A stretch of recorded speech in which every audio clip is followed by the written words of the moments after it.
Creo que la arquitectura hoy, si me preguntas, es una búsqueda continua de la armonía con el espacio y con la luz.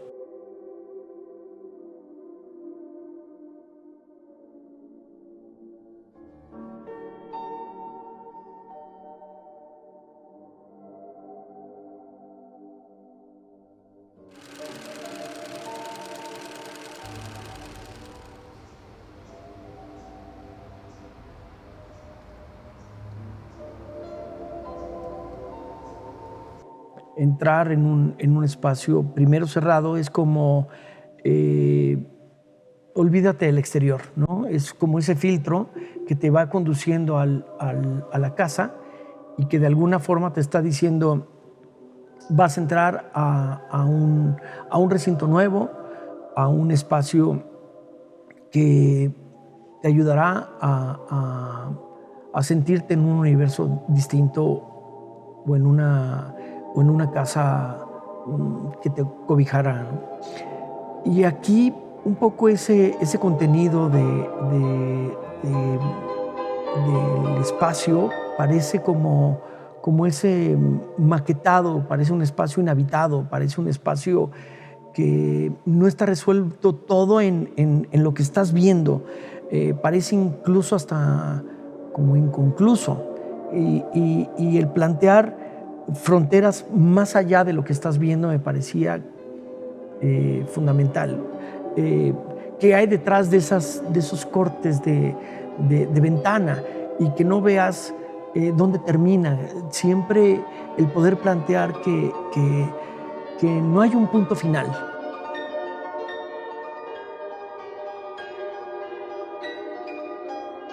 Aquí yo heredé unas ciertas formas, había una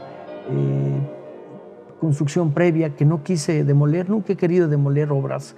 Me parece muy arrogante de parte del arquitecto pensar que lo que se hizo anteriormente no sirve. Y yo creo que si resguardas o si cuidas o si tratas de dialogar con el pasado, siempre habrá un mejor resultado en el futuro.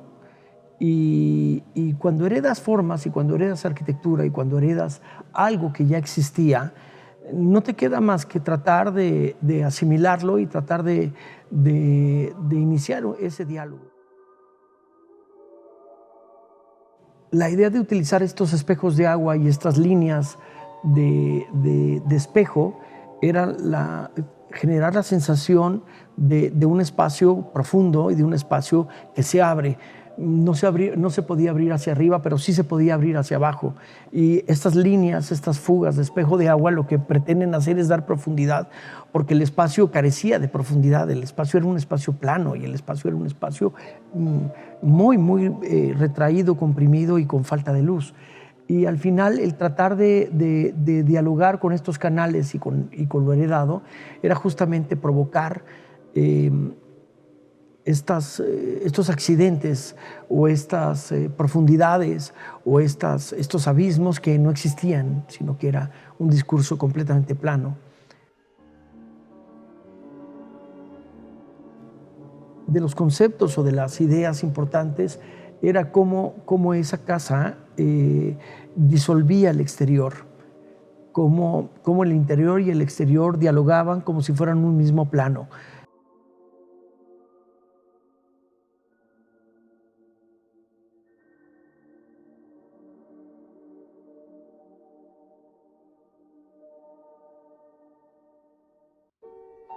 Las azoteas es donde se planteó un espacio más abierto, donde se planteó eh, jardín, luz, agua, el espacio para el cuerpo totalmente abierto a la luz, abierto al cielo, abierto a la temperatura nuevamente, ¿no?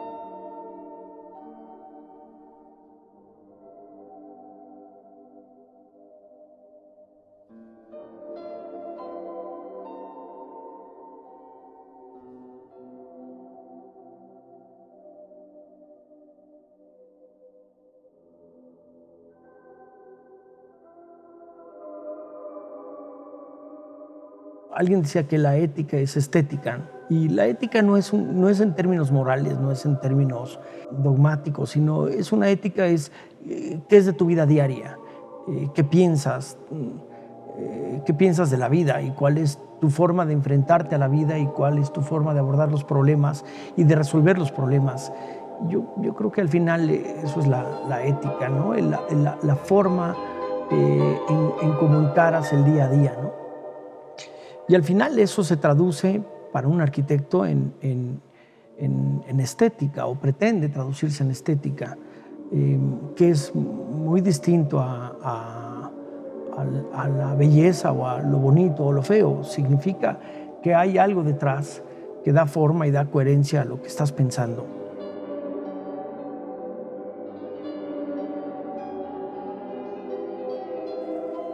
Yo creo que la vivienda ideal es como un guante para el que la va a vivir. Es decir, ideal para quién, ¿no? Y creo que es vital que contenga la personalidad de quien la va a usar.